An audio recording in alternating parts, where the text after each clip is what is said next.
नीरा इथे संत श्रेष्ठ ज्ञानेश्वर माऊलींच्या पादुकांना स्नान घातलं जाणार आहे। नीरा नदीच्या पात्रामध्ये दुपारी 2 वाजताच्या सुमारास महास्नानाचा सोहळा पार पडेल आणि त्यानंतर माऊलींचा पालखी सोहळा पुणे जिल्हा सोडून सातारा जिल्ह्यात प्रवेश करेल।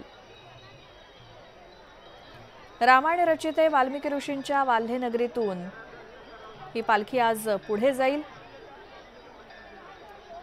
या प्रवासामध्ये माऊलींचा पालखी सोहळा लोणंद इथे 2 दिवसांच्या मुक्कामी असतो आणि प्रवासामध्ये नीरा नदीच्या पवित्र पाण्यानं श्रींच्या पादुकांना स्नान घातलं जातं आणि आज माऊलींचा पालखी सोहळा पुणे जिल्ह्यातून सातारा जिल्ह्यामध्ये दाखल होईल। एकूणच नीरा नदीच्या तटावरती सध्या भारावलेलं असं वातावरण आहे। आज संत श्रेष्ठ ज्ञानेश्वर माऊलींच्या पादुकांचं नीरा स्नानाचा एक अनुपम्य असा सोहळा असतो।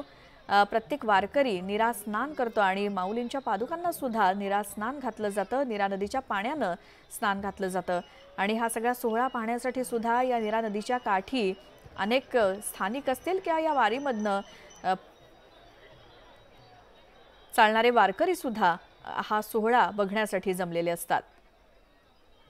थेट जाऊयात, आमचे प्रतिनिधी गोविंद वाकडे सध्या आपल्या सोबत आहेत।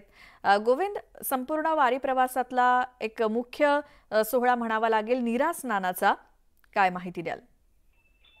अर्थातच हा अत्यंत महत्त्वपूर्ण सोहळा असतो वारीच्या टप्प्यावरचा, कारण की इथे संत श्रेष्ठ ज्ञानेश्वर माऊलींच्या पादुकांना महास्नान घातलं जातं आणि आपण बघतोय की या सगळ्या महास्नानासाठी म्हणून इथे लाखो वारकरी जे माऊलींच्या पालखीसोबत चालणारे आहेत, रथाच्या पुढे चालणाऱ्या दिंड्या ज्या आहेत त्या लोणंदकडे प्रस्थान त्या मार्गस्थ झालेल्या आहेत आणि त्याआधी प्रत्येक वारकरी इथे येऊन सुखीभूत होतो। अर्थातच इथे महिलांची मोठी संख्या आपल्याला दिसते।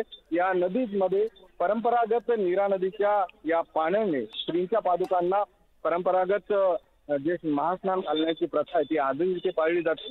आज माऊलींचा पालखी सोहळा जो आहे तो वाल्ह्यातून लोणंदकडे 2 दिवसाच्या मुक्कामासाठी मार्गस्थ झालेला आहे आणि दुपारी 2 वाजता नीरेचं हे महास्नान आपल्याला न्यूज 18 लोकमतच्या माध्यमातून अनुभवता येणार आहे। अर्थात लोणंदला 2 दिवसाचा मुक्काम आहे, मात्र आज पुणे जिल्हा सोडून हा जो पालखी सोहळा आहे तो सातारा जिल्ह्यामध्ये इथे प्रवेश करतो आणि तिथे अनेक मान्यवर सोहळ्यासाठी उपस्थित असतात। आपल्यासोबत बघतो की इथे सगळा जो परिसर आहे नीरा नदीच्या काठाचा तिरावरचा अत्यंत भारावलेला आहे। वासुदेव असतील, या सगळ्या वारी सोहळ्यासोबत येणारे तरुण असतील, या सगळ्या वारी सोहळ्यात येणारे सगळे वारकरी जे असतील ते इथे आल्यानंतर आपले ध्वज असतील ते भिजवून घेतात, त्याचबरोबर स्वतःही स्नान करून सुखीभूत होतात आणि हा सगळा सोहळा पुढे मार्गस्थ होत असतो। मला सांगतो अनेक वर्षापासून या वारी सोहळ्यामध्ये असतो। काय किती आनंद होतो, नीरा नदीचं स्नान किती महत्वाचं आहे? खूप महत्वाचं आहे, नदी पवित्र आहे आणि माऊलींचं स्नान तिथे होत असतं, दरवर्षी होत असतं आणि आमची रांगोळी सेवा दर असते। कुठून आलात बाबा?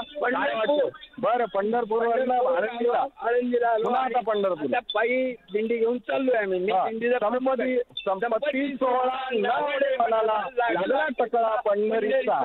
बरं, या सोहळ्यामध्ये एवढा आनंद आहे की घरची आठवण येत नाही, बरोबर, आणि आपण रममान होतो। या बरं गोविंद, खूप कशात आहे हे या भाविकांना इथे कळतं। अर्थातच पूर्वापार जे नदी होती ती ओलांडण्यासाठी म्हणून इथले जे कोळी बांधव आहेत, नावाडी आहेत, त्यांना हा विशेष मान असतो या नीरा महास्नानामध्ये सुद्धा। आणि गोविंद, आणि ज्या वेळेला हे नीरा स्नान पार पडेल त्यावेळची दृश्य सुद्धा आपण आपल्या प्रेक्षकांना दाखवू। माऊलींच्या पालखी सोहळ्यामध्ये पादुकांचं नीरा स्नान हे घर बसल्या आपल्या प्रेक्षकांना देखील बघायला मिळेल।